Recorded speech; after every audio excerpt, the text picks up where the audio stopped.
मैं आज sentence arrangement का पूरा रूल सिखा रही हूँ आपको। और सेंटेंस अरेंजमेंट में आपको जो एक प्रॉपर तरीके से मैं समझाना चाहती हूँ वो ये है कि सेंटेंस अरेंजमेंट करने के कुछ रूल्स होते हैं। अगर आप उस रूल को सीख लो तो आपको बहुत जगह पे आपको उसके जो एक होता है ना प्रॉपर जो स्कूल्स में सिखाया गया था कि इस सेंटेंस के बाद ये सेंटेंस, वो करने की जरूरत नहीं पड़ेगी। ठीक है, तो वो सेंटेंस अरेंजमेंट के सारे रूल्स मैं आज सिखा दूंगी आपको। आ जाओ सेंटेंस अरेंजमेंट में। बेटा सेंटेंस अरेंजमेंट का मतलब होता है, एक तो सेंटेंस अरेंजमेंट होता है, एक वर्ड अरेंजमेंट होता है। जो वर्ड अरेंजमेंट होता है ना, उसमें हम वर्ड्स को अरेंज करके सेंटेंस बनाते हैं। और एक सेंटेंस अरेंजमेंट जो होता है उसमें हम सेंटेंस को अरेंज करके पैराग्राफ बनाते हैं। सुनो ध्यान से, जब हम वर्ड अरेंजमेंट करते हैं तो उसमें सबसे इंपॉर्टेंट बात क्या होती है वो पहले ध्यान से सुनना। वर्ड अरेंजमेंट में मैं एक काम करती हूँ, कलर चेंज कर देती हूँ ताकि आप लोग को साफ साफ दिखाई दे, है ना। चलो ब्लैक में कर दे रही हूँ, ठीक है। सुन, वर्ड अरेंजमेंट का मतलब होता है कि आप जो वर्ब पढ़ते हो ना बेटा, उस वर्ब का इसमें बहुत इंपॉर्टेंस होता है कि अच्छा ठीक है, इस क्रिया का एहसास मुझे हो रहा है कि ये वर्ब हुआ है, लेकिन इस वर्ब को किया किसने है, उस सब्जेक्ट को पकड़ो। या अगर उस सब्जेक्ट को आपने पकड़ लिया तो तुरंत वर्ब को पकड़ो कि भाई इस सब्जेक्ट के बाद जो वर्ब है वो वर्ब क्या है, और ये वर्ब का असर जिस पर हुआ है, ये वर्ब जिसके लिए इस्तेमाल किया गया है, उस ऑब्जेक्ट को पकड़ो। ठीक है, हो सकता है आपको उस सब्जेक्ट यानी कि उस करने वाले डूअर के बारे में कुछ दिया हो जिसको हम कहते हैं एडजेक्टिव। एडजेक्टिव किसी नाउन या प्रोनाउन की विशेषता बताता है। तो अगर उस एडजेक्टिव को अगर दिया गया है कुछ, तो सब्जेक्ट के लिए वो एडजेक्टिव क्या है वो भी देख सकते हो। या उस सब्जेक्ट के बारे में कुछ एडिशनल इंफॉर्मेशन दिया गया है तो हो सकता है यहाँ पे वो एडिशनल इंफॉर्मेशन इंक्लूडेड हो सब्जेक्ट के बारे में। मतलब वर्ड अरेंजमेंट में आप अगर सब्जेक्ट और वर्ब पकड़ लोगे ना कि किसने किया और क्या किया, तो हो सकता है 10 में 8 वर्ड अरेंजमेंट आपका ऐसे ही सही हो जाएगा। ठीक है, जैसे एक एनडीए का पेपर आपके टेस्ट पेपर्स में लोडेड हुआ होगा अभी, जो लास्ट वीक ही हुआ था, मतलब एक सप्ताह पहले हुआ था। तो आप उसको मार्क करोगे कि मैंने उसमें वही किया, पहले एक बार रीड कर लिया वर्ड अरेंजमेंट को, और फिर कौन सा सब्जेक्ट है और उसके लिए कौन सा वर्ब है, इसको हमने एडजस्ट करके देखा। तो याद रखना, सेंटेंस अरेंजमेंट और वर्ड अरेंजमेंट में जो एक माइनर डिफरेंस वो ये है कि वर्ड अरेंजमेंट अगर हम सब्जेक्ट और वर्ब बस खाली इनको फिट कर लेते हैं ना, बस हमारा काम हो जाता है। अब आते हैं, अगर हम वर्ड अरेंजमेंट की जगह पे सेंटेंस अरेंजमेंट की बात करें तो ध्यान रखना, सेंटेंस अरेंजमेंट के कुछ रूल्स है और वो रूल्स मैं पहले आपको समझाऊं, उसके बाद आप करोगे तो आप बहुत अच्छे तरीके से कर पाओगे। मेरे साथ अगर हो सके तो इसको लिख के समझ लेना, ठीक है। सेंटेंस अरेंजमेंट में सबसे पहले अगर आपका ABCD देखो, एक तो है कि आप एसएससी में पहले होता था कि हाँ PQRS आता था, तो बेटा PQRS में वो क्या करते थे, वो एक उनका सेंटेंस 1 होता था और PQRS के बाद सेंटेंस 6 लिखा रहता था। इसका मतलब 1 और 6 तो फिक्स्ड है। ये जो PQRS है यही है बीच में, आर बीच में वो कैसे एडजस्ट होगा, RPSQ होगा कि QPRS होगा, कैसे होगा। ठीक है,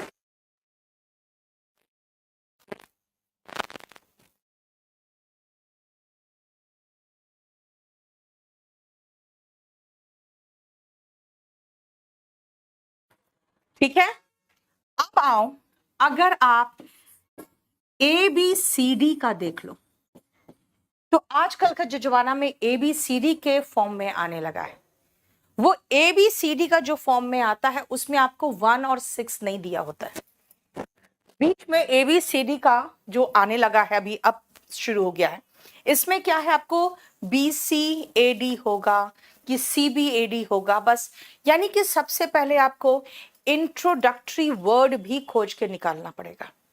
अगर आप इंट्रोडक्टरी सेंटेंस भी खोज के निकालना पड़ेगा। जैसे इसमें हमने कहा सब्जेक्ट खोज के निकालना है, वो तो इंट्रोडक्टरी वर्ड हुआ। यहाँ पे इंट्रोडक्टरी सेंटेंस खोज के निकालना पड़ेगा कि भाई स्टार्टिंग किससे हो रहा है। अगर हम सीडीएस की बात करें तो उसमें S1 और S6 शुरू में ही दे देता है। बेटा इसका मतलब वही है, पहला सेंटेंस और 6 सेंटेंस, ठीक है। और उसके बाद जो होता है ना, इसके बाद जो PQRS है, PQRS का मतलब हो गया कि इनको आपके इनके बीच में फिट करना है। S1 और S6 फिक्स्ड है, वो एक ही जगह होगा।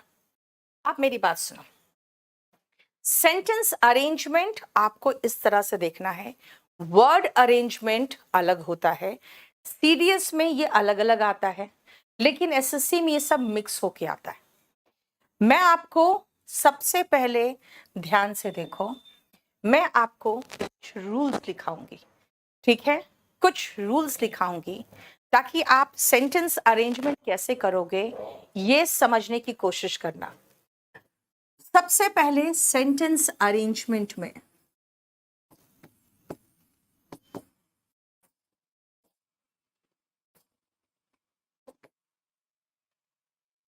पहला पॉइंट, 2-3 चीजें याद रखना। अगर आपके चारों सेंटेंस में प्रोनाउन हो तब तो कोई बात नहीं, लेकिन अगर 3 सेंटेंस में प्रोनाउन और 1 में नाउन हो तो आपको जानना चाहिए कि noun comes before the pronoun. Noun comes before the pronoun. आप मेरे साथ साथ लिखते चले जाना।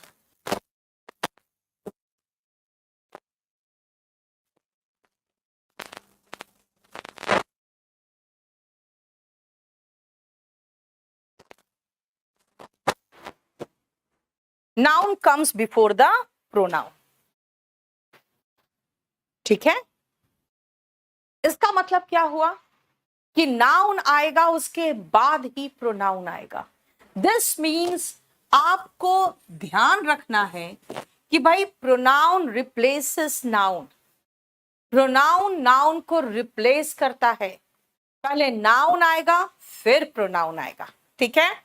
दूसरी बात ध्यान से सुनो, आप बात कर रहे हो तो आपको सबसे पहले आइडेंटिफाई करना पड़ेगा, यानी पहचानना पड़ेगा क्या जो इंट्रोडक्टरी पोर्शन है, इंट्रोडक्टरी सेंटेंस, इस पूरे पैराग्राफ का जो सबसे पहला सेंटेंस है आपको वो पहचानना पड़ेगा। पहले आप समझ लो उसके बाद लिखना, उसको पहले पहचानना पड़ेगा आपको कि जो लाइन इंट्रोड्यूस कर रहा है उस पूरे पैराग्राफ को। अब आप सोचो ना, जब बचपन में कहानी सुनते थे तो क्या सुनते थे, once upon a time there lived a king. अब समझते हैं अच्छा अब हमें इतनी कोई एक कहानी सुनाई जाने वाली है जिसका सब्जेक्ट कौन है, किंग। इसका मतलब है कि आपको इंट्रोडक्शन तो पता होता था, वैसे ही आप सबसे पहले इंट्रोडक्टरी सेंटेंस को पहचानो। नेक्स्ट पॉइंट, अगर मैं कहूं कि हाँ ठीक है, एक पॉइंट तो हो गया प्रोनाउन से शुरू नहीं होगा, नाउन पहले आइडेंटिफाई करो। दूसरा है कि अगर आप आइडेंटिफाई कर भी ले रहे हो कि नाउन और ये प्रोनाउन है, लेकिन बेटा ये भी तो पता होना चाहिए कि किस नाउन के लिए कौन सा प्रोनाउन आएगा, है ना। किस नाउन के लिए कौन सा प्रोनाउन आएगा, यानी अगर सिंगुलर नाउन है तो ये क्या लेगा, सिंगुलर प्रोनाउन लेगा, सिंगुलर वर्ब लेगा। ये हमें पता होना चाहिए। कि ठीक है सिंगुलर नाउन है तो सिंगुलर प्रोनाउन लेगा और सिंगुलर वर्ब लेगा। वैसे ही सिंगुलर प्रोनाउन अगर प्लूरल हो गया सिंगुलर नाउन तो प्लूरल प्रोनाउन लेगा एंड प्लूरल वर्ब लेगा।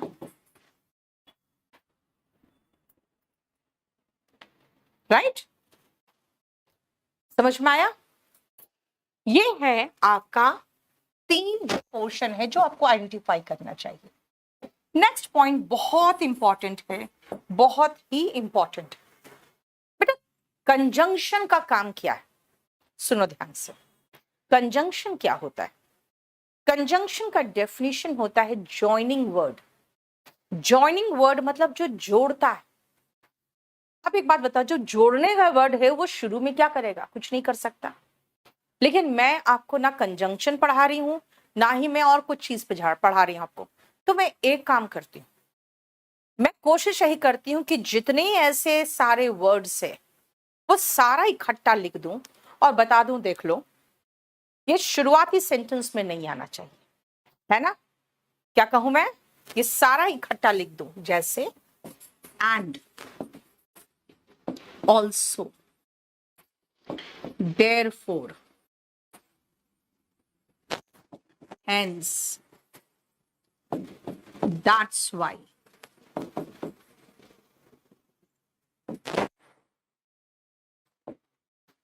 So, thus, nevertheless.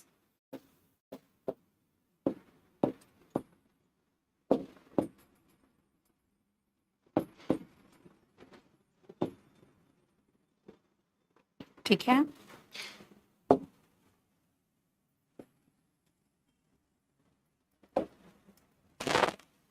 मैं भी बता दूं कि इसका क्या मीनिंग है। However,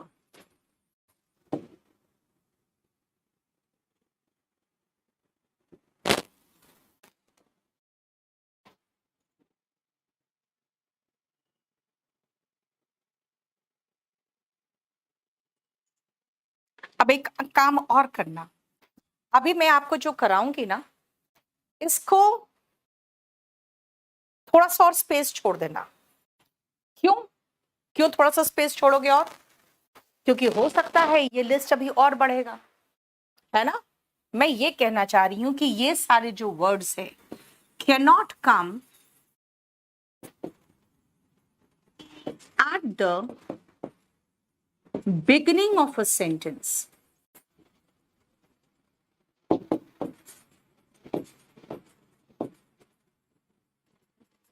यानी इनसे सेंटेंस की शुरुआत हो नहीं सकती है। यानी कि अगर हमें कोई भी ऐसा सेंटेंस से स्टार्टिंग करना लग रहा है कि अरे ये बी में एंड आ रहा है तो वो तो शुरुआत हो ही नहीं सकता है। सी में हाउएवर आ रहा है तो उससे शुरुआत हो ही नहीं सकता है ना? दिस मीन्स अगर आप इस तरह के वर्ड्स देख लो तो समझ जाना कि ये सेंटेंस की शुरुआत में तो हो ही नहीं सकता है। सुनो नेक्स्ट पॉइंट।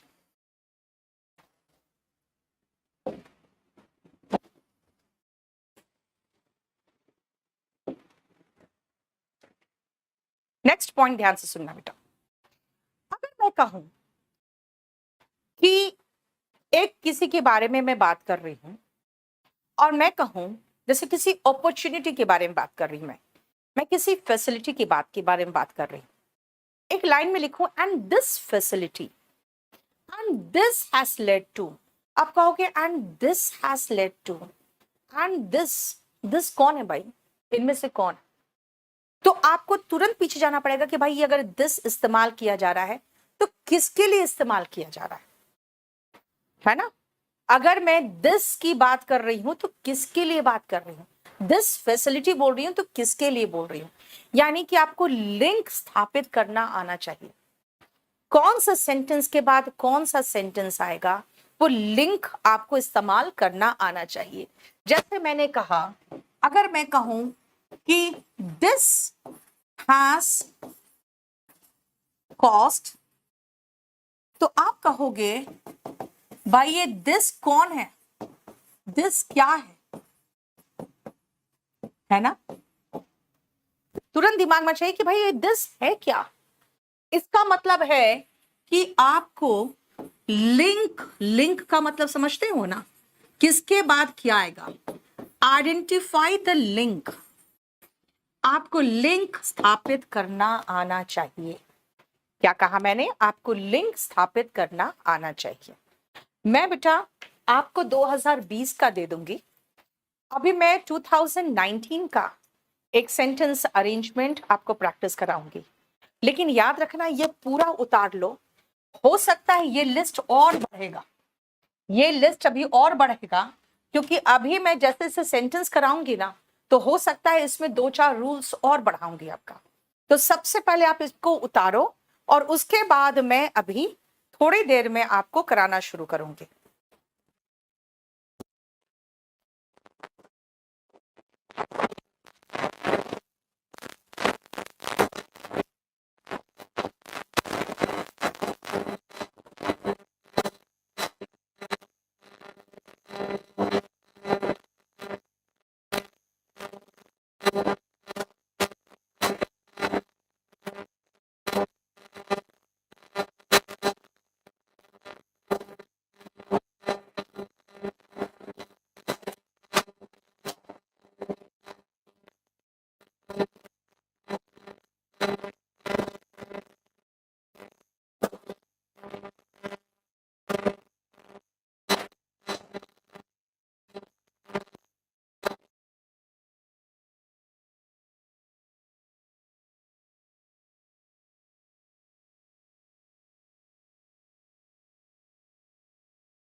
मैं आपको सेंटेंस कराऊं?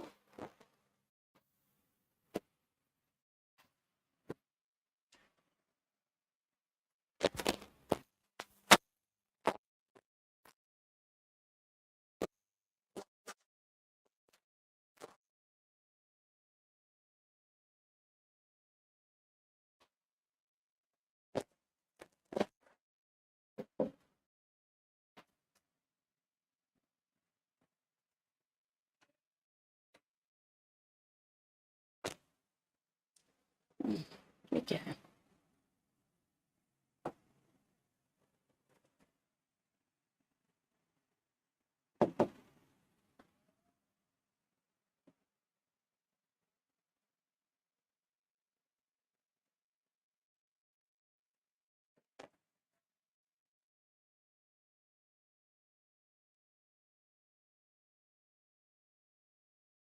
चल, जो आपको रूल सिखाया ना मैंने, बिल्कुल एग्जैक्टली उसी रूल को फॉलो करोगे। ठीक है? जैसे रूल सिखाया है वही रूल फॉलो करोगे। चलो 13 का देखो बेटा जरा ध्यान से, अभी जो सिखाया बस उसी को रेफर करोगे। पहला पॉइंट मैंने कहा था हाउएवर से शुरू नहीं होना चाहिए, नहीं होगा, यानी ए से शुरू हो नहीं सकता है। दिस चेंज, कौन सा चेंज? दिस चेंज का मतलब भाई किस चेंज की बात कर रहे हो, मुझे नहीं पता। अगर मुझे नहीं पता है दिस चेंज कौन सा चेंज है, दिस मीन्स हमारा बी नहीं हो सकता है फर्स्ट सेंटेंस। अगर बी नहीं हो सकता है फर्स्ट सेंटेंस तो ये दोनों खत्म, राइट? तीसरा, growth of population refers to the change in the number of inhabitants of a country. सही तो लग रहा है, किसी चीज के बारे में बात कर रहा है, यानी कि एक इंट्रोडक्शन दे रहा है कि ग्रोथ ऑफ पॉपुलेशन है क्या, यानी सी से शुरू हो जाएगा, ठीक है ना? फिर देखो सी के बाद ए कि सी के बाद बी, एक सेकेंड जरा देखो।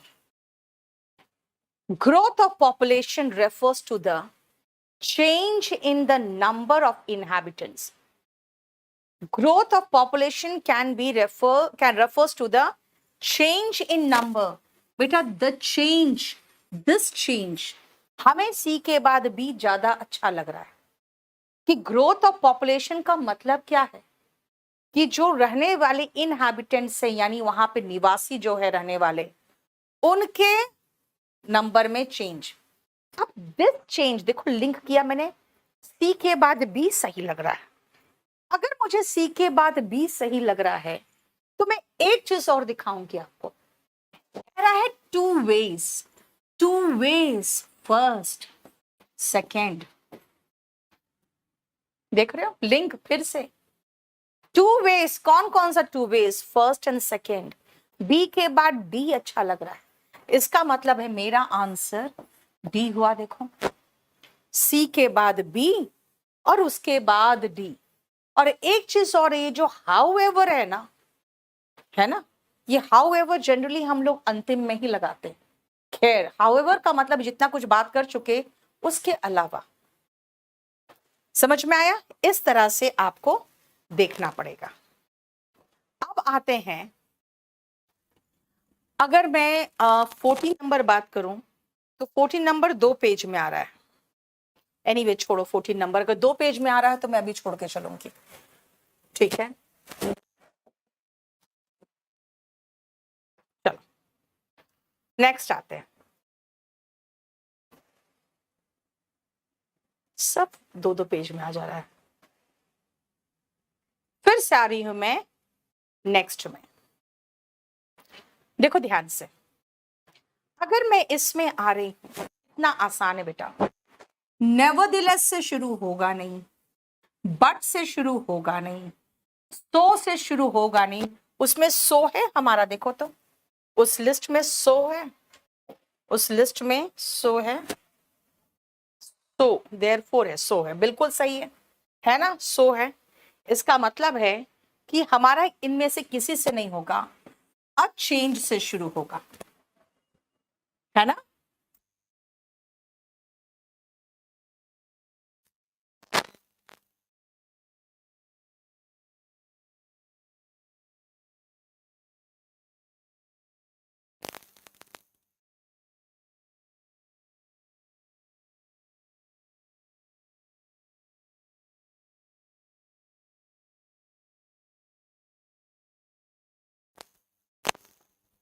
A change that is conducive to happiness. Conducive का मतलब होता है बेटा favorable, may be termed as progress. A change that is conducive यानी B से शुरू होगा, B का मतलब ये हो गया। अब B के बाद D लग रहा है सही कि B के बाद C लग रहा है सही। A change that is conducive to happiness may be termed as progress. But different people find happiness in different things. So if a change contributes to the growth of these factors, भाई कौन सा factors? These factors, ये कौन से factors है? B में तो कोई factors की बात नहीं हुई है, तो बी के बाद डी अगर हम लगा दे तो दीज फैक्टर्स कौन है भाई? दीज फैक्टर्स तो यहां पर है, ए पर है, यानी बी के बाद डी तो नहीं आएगा, बी के बाद सी सही है। क्यों? अब मेरे पास इतना टाइम कहां है कि फिर मैं और सोचूं। मैं कहूंगी सीधा कि बी के बाद सी भी चलेगा और बी के बाद डी भी चलेगा, लेकिन बी में कहा है but different people find happiness in different things, यहां तक तो ठीक है। लेकिन बी के बाद डी अगर हम आएंगे तो दीज फैक्टर्स की बात कर रहा है, और ये फैक्टर्स कौन से हैं वो बी में तो जिक्र है नहीं, तो बी के बाद डी नहीं होगा, बी के बाद सी होगा। देखो, है ना? अब दीज फैक्टर्स हुई, मैंने कहा था ना दिस चेंज, कौन सा चेंज भाई ये तो पहले बताओ, राइट? बोलो कोई प्रॉब्लम यहां तक? एक एक क्वेश्चन भी अगर आप करते जाओ ना तो आपको समझ में आता जाएगा कि भाई ये है क्या। ठीक है, चल फिर से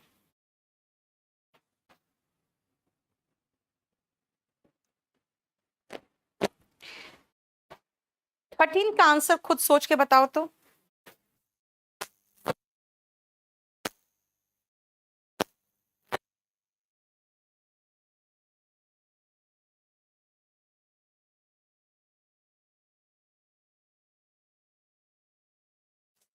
यस, देखो, इट रिक्वायर्स, इट कौन है मुझे नहीं पता, ए से शुरू नहीं होगा।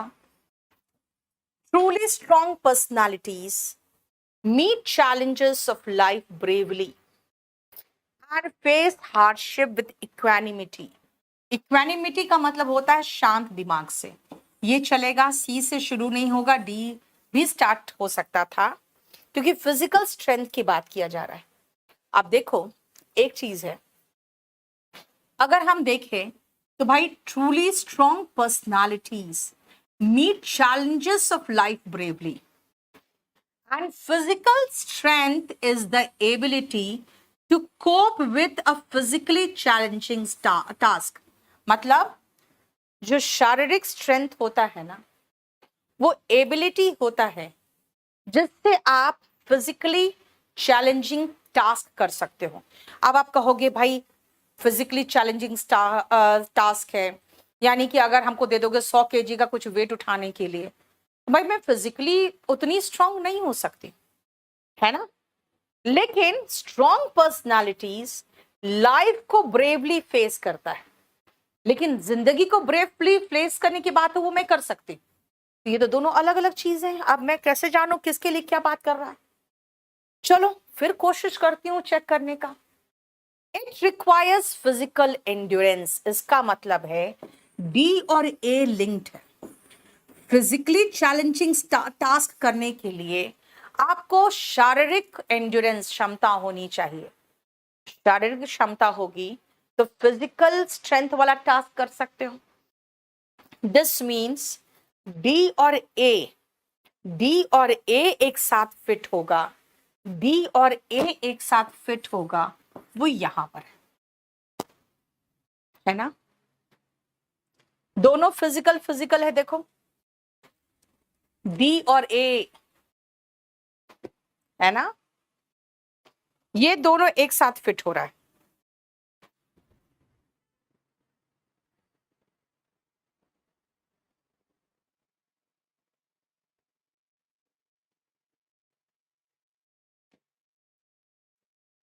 क्लियर? समझ में आया? चल अब मैं आपको फिर से नेक्स्ट बताती हूं।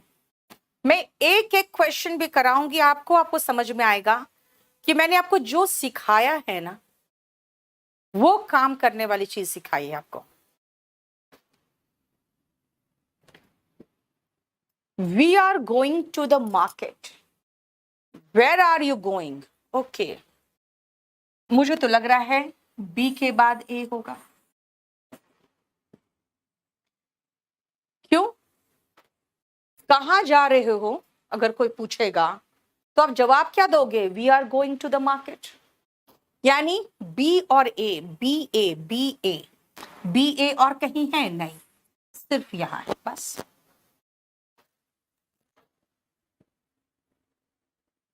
राइट? क्लियर? समझ में आया? बेटा लिंक करना सीखो बस। अगर आप लिंक करना सीख जाओगे तो कोई प्रॉब्लम ही नहीं होगा। समझ में आ गया? चल नेक्स्ट आप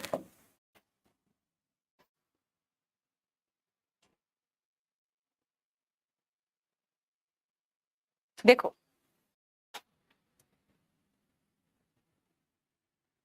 बताऊं इसमें क्या होगा?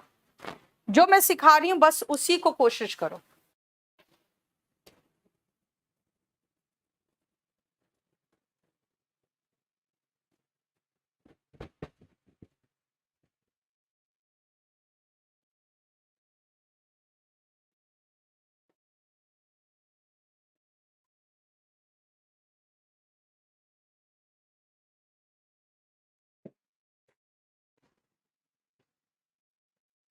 दे कैन, दे कौन है नहीं पता। इट विल इम्पोर्ट, इट कौन है नहीं पता। दे प्रोनाउन है, इट भी प्रोनाउन है। किसके लिए आ रहा है भाई मुझे नहीं पता। The Indian government has announced, Indian government ने अनाउंस किया है certain facilities in the budget session. Very good. Indian government ने अनाउंस किया है कुछ फैसिलिटीज बजट सेशन में। समझ में आ गया? बजट सेशन में it will import technologically advanced medical instrument. It कौन है? ऑफ कोर्स अगर आप इंडियन गवर्नमेंट की बात करोगे तो इसके लिए आप दे लगाओगे कि इसके लिए इट लगाओगे? मैं तो कहूंगी इसके लिए इट आएगा। गवर्नमेंट्स नहीं है, गवर्नमेंट है। गवर्नमेंट्स नहीं है बल्कि गवर्नमेंट है। तो सी के बाद बी आएगा। बेटा सी के बाद बी, सी के बाद बी एक ही में है। खत्म। शुरुआत तो सी से होगा ना बेटा, शुरुआत तो सी से होगा। सी के बाद ए जितने लोगों ने लिखा है फिर मेरा पॉइंट नहीं सीखे थे। मैंने कहा था सिंगुलर नाउन के लिए सिंगुलर प्रोनाउन आएगा और ये सिंगुलर नाउन के तुमने प्लूरल प्रोनाउन लगा दिया। सी के बाद बी होगा। देखो ठीक है? बोलो कोई प्रॉब्लम यहां तक? चलो अब आओ 13 number.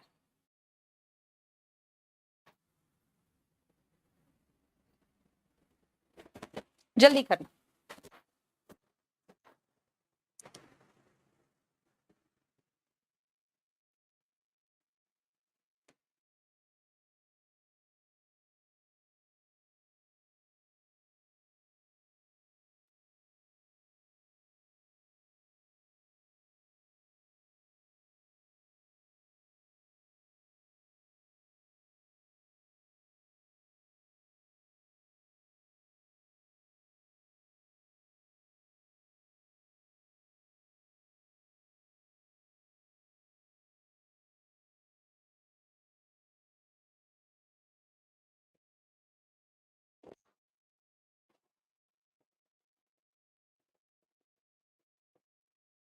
Very good.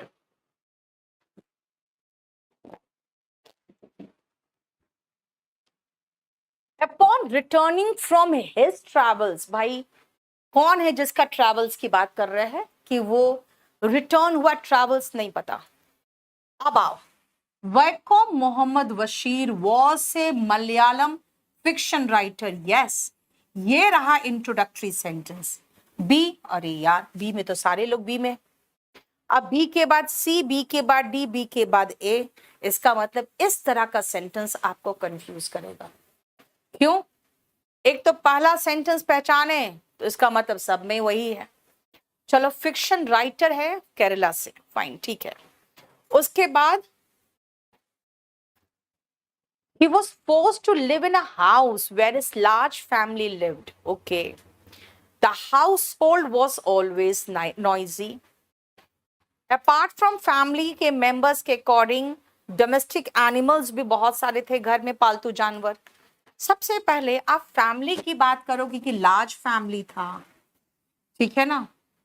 Large family था इसीलिए हमेशा शोर शराबा रहता था, और फैमिली के अलावा डोमेस्टिक एनिमल्स होंगे।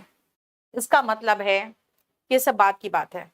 पहले तो हम लार्ज फैमिली की बात करेंगे, बाकी ये पहले आएगा ये पहले आएगा मुझे नहीं पता।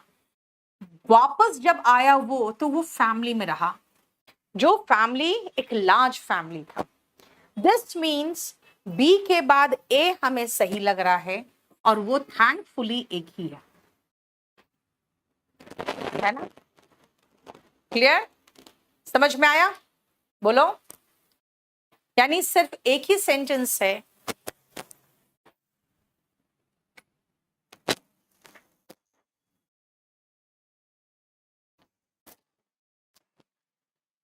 डोमेस्टिक एनिमल्स का मतलब होता है बेटा पालतू जानवर। ठीक है, ढेरों पालतू जानवर थे। बोलो समझ में आ गया? मैं एक एक करा रही हूं इसीलिए कि जो नेक्स्ट इसको आपको लोड करवाऊंगी ना, सेकंड वाला हर टेस्ट पेपर में 13 नंबर मैं करा रही हूं, 14 नंबर आप कर लेना। ठीक है, और मैं सिर्फ यही देखना चाह रही हूं कि क्या मेरा जो तरीका है उससे आपका समय बच रहा है, और क्या आप सही कर पा रहे हो। अब इसको जरा ध्यान से पहले करो फिर बताती हूँ।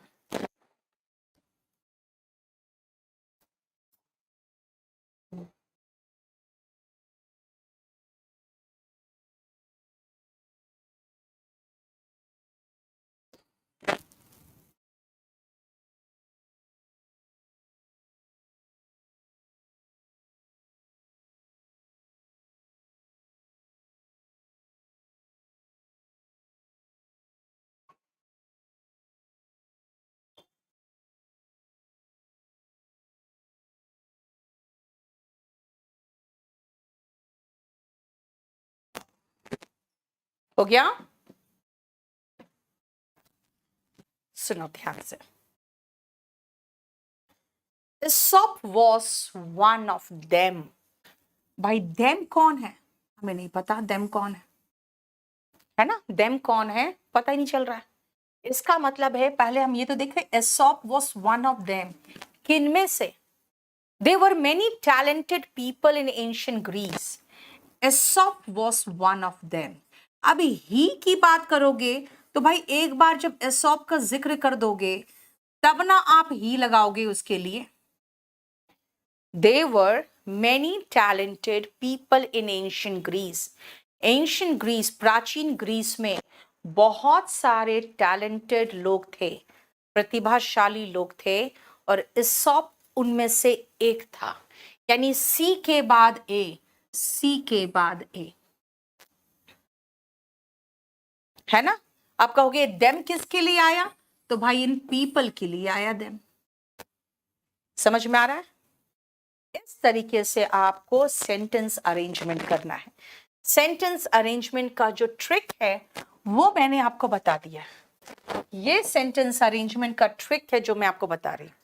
ठीक है, इसके साथ आपको 2020 का भी जो सेंटेंस अरेंजमेंट है वो भी मैं लोड कर दूंगी। चलो करो नेक्स्ट।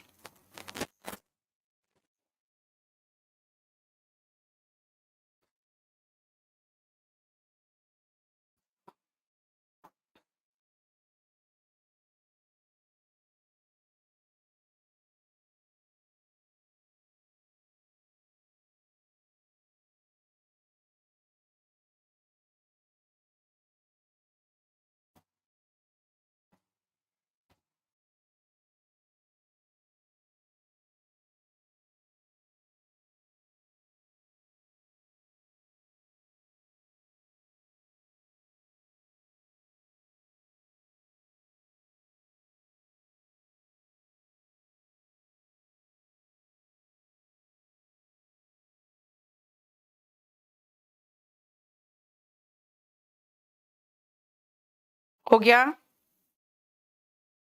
देखो, although I had a fear of water, Although I had a fear of water, I thought it was an important skill I should learn. I thought it was. भाई it कौन है? Swimming की बात होगी जरूर, है ना? इंपॉर्टेंट स्किल है जो, वो कौन है? स्विमिंग, क्योंकि फियर ऑफ वाटर ये बता रहा कि हालांकि मुझे पानी से डर था, लेकिन मैं जानता था ये एक बहुत इंपॉर्टेंट स्किल है। तो पानी से रिलेटेड कौन सा स्किल हो सकता है? स्विमिंग ही तो होगा, है ना? One of the hardest things I have had to do was to learn how to swim. इसका मतलब है कि सेंटेंस की शुरुआत होनी चाहिए डी से और उसके बाद ए होना चाहिए। क्यों? However तो अंतिम कहीं में आता है।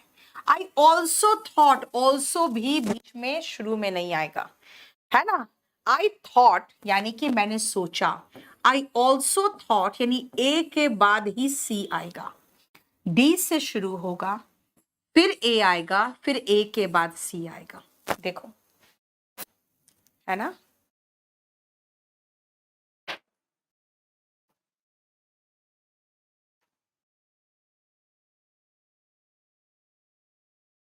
राइट?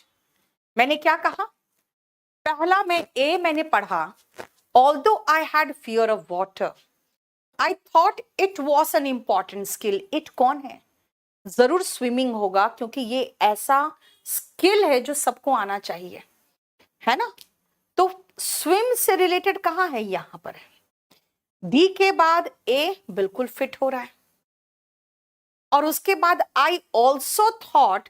भाई पहले थॉट फिर ऑल्सो थॉट ना, ऑल्सो तो बाद में आएगा ना, एक बार पहले सोचोगे फिर मैंने सोचा, मैंने ये भी सोचा मतलब पहले कुछ और भी सोचा, यानी ए के बाद ही सी आएगा। ठीक है, बोलो कोई प्रॉब्लम?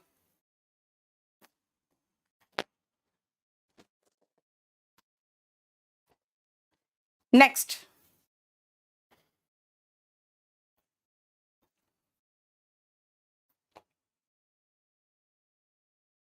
चलो मैं जितना करा रही हूं ना, मैं रैंडमली कराते चली जा रही, एक एक करके, सिर्फ इसीलिए कि क्या कोई ऐसा भी सेंटेंस होगा जिस पे मेरा रूल नहीं लड़े, वो भी तो देखना होगा।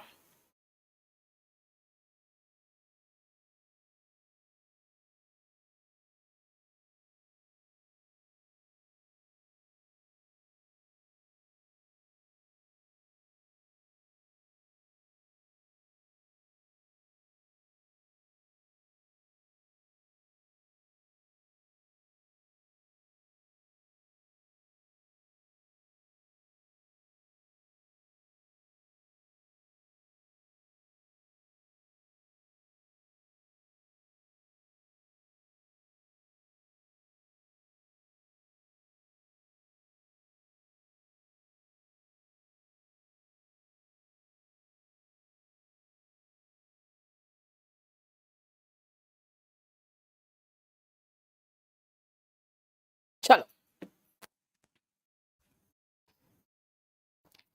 there are many gadgets that are operated by a remote control and contain a silicon chip. बहुत सारे ऐसे गैजेट्स हैं जो रिमोट कंट्रोल से ऑपरेट होते हैं और उनमें एक सिलिकॉन चिप होता है। दिस प्रोड्यूसेस, कौन दिस? ये तो हो ही नहीं सकता, यानी ए से ही शुरू होगा। अब ए के बाद सी होगा कि ए के बाद डी होगा, ये देखना है। ए के बाद सी होगा कि ए के बाद डी होगा। When a button is pressed on the remote control, पर रिमोट कंट्रोल की बात यहां पर भी है, यहां पर भी है। देखो, ए रिमोट कंट्रोल और फिर द रिमोट कंट्रोल, ये भी याद रखना बेटा। जब किसी का इंट्रोडक्शन करते हैं तो हम आर्टिकल ए से करते हैं, है ना? Once upon a time there lived a king, और फिर इसके बाद कहीं पर भी किंग देखोगे तो देखना द किंग होगा। पहले इनडेफिनेट आर्टिकल होता है, फिर द लगता है ना? तो इसीलिए अ रिमोट कंट्रोल और द रिमोट कंट्रोल, ठीक है? The beam carries a coded signal. भाई द बीम कौन सा बीम है? ये बीम तो इससे रिलेटेड बीम है ना, ये इसके बाद होगा, और रिमोट कंट्रोल के बाद द रिमोट कंट्रोल होगा, यानी ए के बाद सी होगा। एक तो सबसे पहले हम ए के बाद सी तक पहुंच गए, तब भी हमें 50% पहुंचे। बेटा इस तरह के सेंटेंस आपको कंफ्यूज करेंगे और आपका थोड़ा सा टाइम ज्यादा लेंगे, ये ध्यान रखना। यानी अभी भी हम ए के बाद सी तक पहुंच गए, तब भी हम आंसर कंप्लीट नहीं कर पाए। When a button is pressed on the remote control, the chip sets off an electronic vibration. Okay, अब C के बाद B होगा कि C के बाद D होगा? सबसे पहले this produces an infrared beam। देखो an infrared beam, फिर उसके बाद द बीम है। भाई पहले तो इंट्रोडक्शन दिया कि एक तरह का इंफ्रारेड बीम प्रोड्यूस होता है, उसके बाद उसके बारे में कहा द बीम, है ना। दिस मीन्स उसके बाद बी होगा और उसके बाद जाके डी होगा, है ना। यानी आंसर हमारा कौन सा बना? हमारा आंसर बना ए, सी और बी। देखो, है ना, ए फिर सी एंड देन बी, उसके बाद डी होगा। यानी हम एक चीज और समझ गए कि हमारा जो एक और रूल था, वो रूल भी याद रखना कि फर्स्ट आर्टिकल ए और N comes for introduction of the noun। हमेशा नहीं, लेकिन अगर आया तो पहले इंट्रोडक्शन ऑफ नाउन में ए और एन आता है। Introduction of the noun followed by the noun, the plus noun. चलो ये भी पॉइंट उतार लो। देखो मैंने कहा था ना आपको, आगे जैसे सेंटेंस करोगे कुछ ना कुछ नया सीखोगे तो उसको भी साथ में उतारते जाएंगे।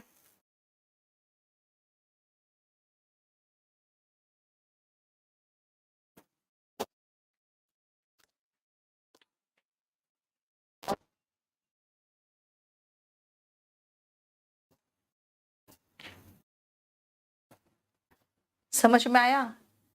सब में 13 और 14 नंबर सेंटेंस अरेंजमेंट है। मैं 13 नंबर करा रही हूँ, 14 नंबर आप करोगे। इसके साथ 20 का पेपर भी लोड कर दूंगी मैं, आप उसको भी करना। और अगर आपको लगेगा कि नहीं ये नहीं समझ में आ रहा है, तो आप मुझे बताना उस क्वेश्चन नंबर को, ताकि मैं नेक्स्ट क्लास में देखूं कि क्या भाई उसमें कुछ और नियम लागू हो रहा है क्या।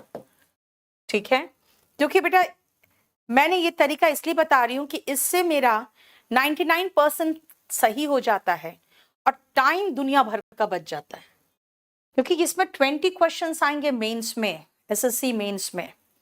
ठीक है, और 2 क्वेश्चन आता है प्री में। चलो 13 नंबर करो फटाफट।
देख लिया?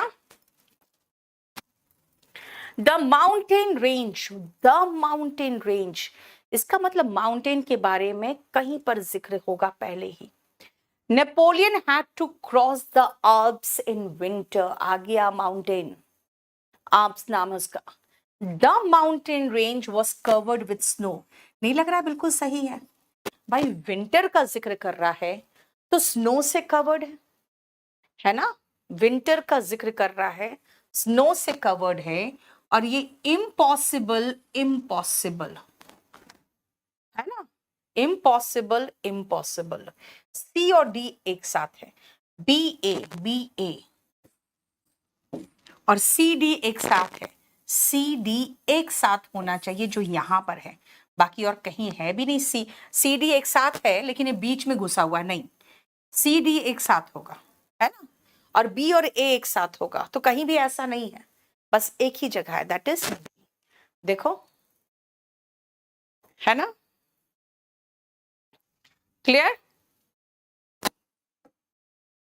लिंक खोजे ना कि भाई विंटर है तभी तो स्नो से कवर्ड है ना, और एक में इम्पॉसिबल है, दूसरे में भी इम्पॉसिबल है, दोनों इम्पॉसिबल एक साथ होगा। चलो 13th वाला देखो,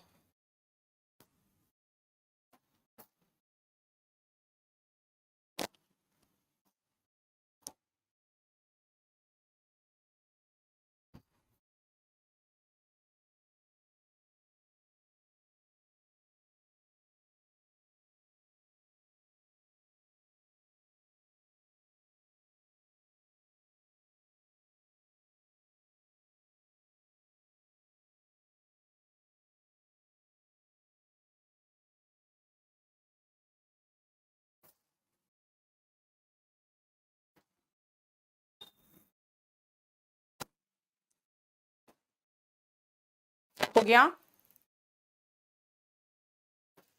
दीज लॉटरीज, बेटा दीज लॉटरीज, कौन से लॉटरीज भाई, कौन से लॉटरीज, पीपल बाय लॉटरीज, ठीक है, ल्योर्ड बाय दिस, ए भी सही नहीं हो सकता क्योंकि दीज लॉटरीज, कौन से लॉटरीज मुझे नहीं पता, ल्योर्ड बाय दिस किस चीज से ल्योर्ड हमें नहीं पता, crores of rupees and gold are offered at prices, भाई प्राइसेस किस चीज के, पता नहीं। People buy lotteries hoping to become rich overnight, yes, D से शुरू होगा, लॉटरी खरीदते हैं लोग ताकि रातों रात अमीर बन जाए। अब डी के बाद बी कि डी के बाद A, people buy lotteries hoping to become rich overnight, these lotteries organized by state government sell dreams, these lotteries, कौन से lotteries, यही तो lotteries, these lotteries, lotteries and these lotteries, D के बाद A, D के बाद A सही है। अब अगर B कहोगे कि D के बाद B, lured by this, किस चीज से lured, lured by this मतलब करोड़ ऑफ रुपीज से, है ना, करोड़ ऑफ रुपीज जो प्राइस के रूप में ऑफर्ड होता है उससे लालच आके ये होना चाहिए ना। डी के बाद ए फिट हो रहा है तो डी के बाद ए मार्क करो, आगे बढ़ो, है ना। देखो मैं सीधा सीधा मैंने आपको कराया है, एक भी बीच में टेस्ट पेपर मैंने आपको स्किप नहीं किया, सिर्फ इसीलिए कि भाई इनमें से कोई भी क्वेश्चन उठा लो, आपको महसूस होगा कि मैंने आपको जो रूल सिखा दिया ना बेटा, बस वही रूल फॉलो करो, आपका क्वेश्चन सॉल्व हो जाएगा, है ना। जैसे अगेन सीधा मैं कहूं भाई, इट प्रोवाइड्स, इट प्रोनाउन है, किसके लिए आया मुझे नहीं पता, technology is growing very fast day by day, ये सही है। 10 से सेंटेंस की शुरुआत नहीं होती, हाउएवर से भी सेंटेंस की शुरुआत नहीं होती, सेंटेंस की शुरुआत बी से होगी, बी के बाद ए की, बी के बाद सी, देख लेते हैं। Technology is growing very fast, technology बहुत तेजी से ग्रो कर रहा है, डे बाय डे, दिन प्रतिदिन, and is contributing a lot towards improving communication skills, और communication skills को improve कर रहा है। बी के बाद C, thus it is the responsibility of a teacher. Thus का मतलब होता है अतः, भाई वो तो फाइनल बात में होता है ना। It provides training for development of oral and aural skill. It provides training, कौन प्रोवाइड ट्रेनिंग, ठीक है ना। इसका मतलब टेक्नोलॉजी हेल्प कर रहा है ना। क्लियर। इट किसके लिए है यहाँ पे, टेक्नोलॉजी के लिए, है ना। और आपको महसूस होगा कि 10 का मतलब इस प्रकार, however it cannot be a substitute for the conventional method of language teaching। हालांकि ये कन्वेंशनल यानी जो पारंपरिक मेथड है लैंग्वेज ट्रेनिंग का, उसको सब्सटीट्यूट नहीं कर सकता। इसीलिए टीचर तो होना ही चाहिए आपको क्लास में। यानी डी और सी हम समझ सकते हैं एक है, लेकिन बेटा हम यहां तक क्यों जाए। हम तो सिर्फ एक ही चीज जानते हैं कि हमको यहां तक सोचने की जरूरत ही नहीं पड़ेगी। टेक्नोलॉजी, तो टेक्नोलॉजी की बात कर रहे हैं हम, तो उसके बाद इट प्रोवाइड्स ट्रेनिंग। इट कौन है, टेक्नोलॉजी। डी के बाद ए, डी के बाद ए तो यहीं पर है, सॉरी बी के बाद ए, बी के बाद ए तो यहीं पर है, देखो बी के बाद ए, है ना। इट किसके लिए है, टेक्नोलॉजी के लिए। टीचर्स के लिए क्या होगा, दे होगा, राइट। यानी आप जो सिखा दिया मैंने नियम, उसको फॉलो करके इसमें पूरे जितने सेट में दे रही हूं उसमें, और उसके बाद 2020 का जो क्वेश्चन पेपर है उसमें फिट करके देखो, आपको खुद महसूस होगा कि सब जगह लागू होगा। एंड रिमेंबर वन थिंग, अगर हम कह रहे हैं 100 क्वेश्चन में 99 सही हो जाए मेरा, और मेरा ह्यूज टाइम बच जाए, तो इससे बड़ी बात क्या होगी। इसीलिए टाइम बचाना है हमें ज्यादा से ज्यादा, ये ध्यान रखना। लेकिन याद रखना, इस मेथड से करने के बाद आपको एक चीज और ध्यान रखना पड़ेगा कि आप लिंक, जो बोला ना मैंने, लिंक ढूंढो। ये बहुत इंपॉर्टेंट है पीओ के पेपर में, क्योंकि पीओ के पेपर में लिंक ढूंढ के हमें एक अरेंजमेंट पे 5 क्वेश्चन करना रहता है, तो उसमें आपको पूरा सेट तो करना ही पड़ेगा, लेकिन लिंक से बहुत ज्यादा आपको हेल्प पड़ेगा, ठीक है। इसीलिए सेंटेंस अरेंजमेंट का ये क्लास आज मैंने लिया है सिर्फ इसीलिए कि आप इसको समझ के अच्छे से प्रैक्टिस करके, जब तक आपके बैच खत्म होंगे तब तक ये दुरुस्त हो जाएगा आपका बिल्कुल पूरी तरह से। मैं बीच में ऐसे ही एक दिन किसी दिन क्लोज ये पैसेजेस का ले लूंगी, रीडिंग कॉम्प्रिहेंशन का, ठीक है। चलो, थैंक यू सो मच।